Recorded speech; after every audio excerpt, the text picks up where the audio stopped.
So my father, he left, and my mom, she started to trying to find hope in that position. Of course, she started to cry out to somebody that can help us. And when I was age of 11, she gave me to mosque, because like this is the place where in our region people trying to find hope.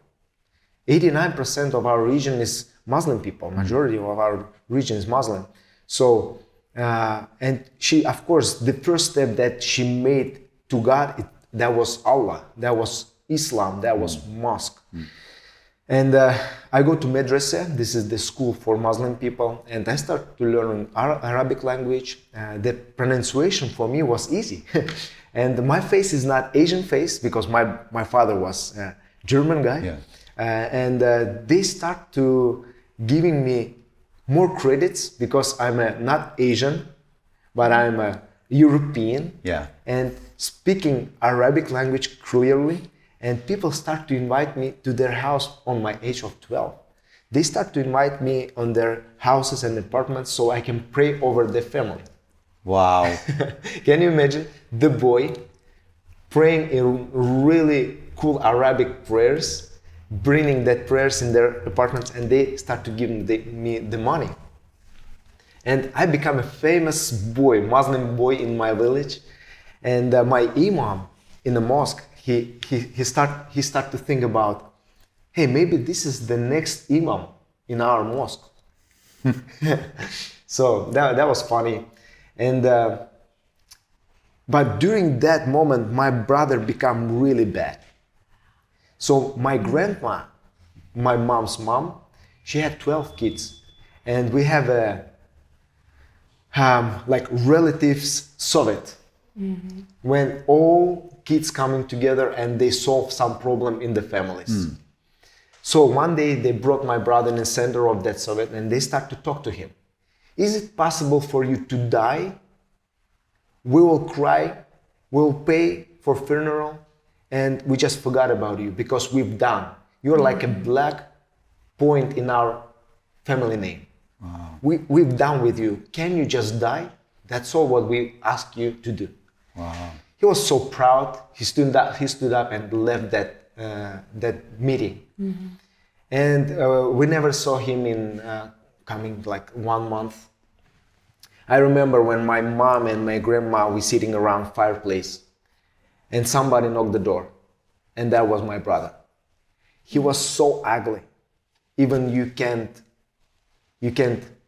really recognize him. Mm-hmm. And in his hand there was a drugs.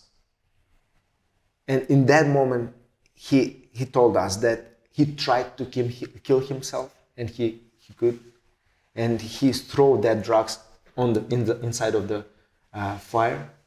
And if you can help me, if you can kill me or help me, I'm here. I don't know what to do. Mm-hmm. But before that, one girl in the bus, he was under drugs in the bus, and one girl just come to him and she goes like, there is a hope for you.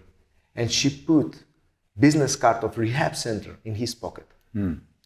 When my mom started to wash that clothes, she saw, and she put that like one more hope that she can use in the future. So that moment when he come to us and he throw that drugs inside of fire, my mom, she remembered that business card. They called, and Jesus found us in that really bottom of the no hopeless, and hopeless moment. Yeah. And we called to that rehab center, and he went there. And my brother became a Christian, but myself, 13 years old boy, famous Muslim in the village, start to visit my brother in the church every Sunday, but every Friday I go to the mosque. So can you imagine, week after week, Sunday in the church, Friday in the mosque. And of course I start to compare that stuff. Mm-hmm. Inside of me there was a lot of questions and no answers. So once I start to bring that questions to my imam, like, hey, what about Jesus? He's Son of God? Or could you please explain me? What should I do? Because there is a lot of preachers, they bringing really deep words inside of me, so I confused. Can you please explain me? And Imam, he goes, I don't have answers for that. You need just learn and you need to follow the rules. Arabic language, this is the point when you need to be very deep. So I started to bring that questions to pastor in a church, and he was so attentional. You know, he started to talk to me, a lot of love from him, explaining every moment that I'm bringing in my questions. Once I've done, in my age of 14, I closed my door in my room, and I start to talk to him. I go, okay, what is your name? I don't care, but please, who created me? I need to just, please show me yourself. Show me yourself. And from that moment, from that prayer, I start to see how God start to showing himself in each my step in the life. Once I was sitting on the service, and pastor asked somebody in the room if they want to pray with him. And I decided to go on the stage and receive Christ in my heart when I was age of 14. So everything was changed in that moment. And my mom became a Christian with my brother.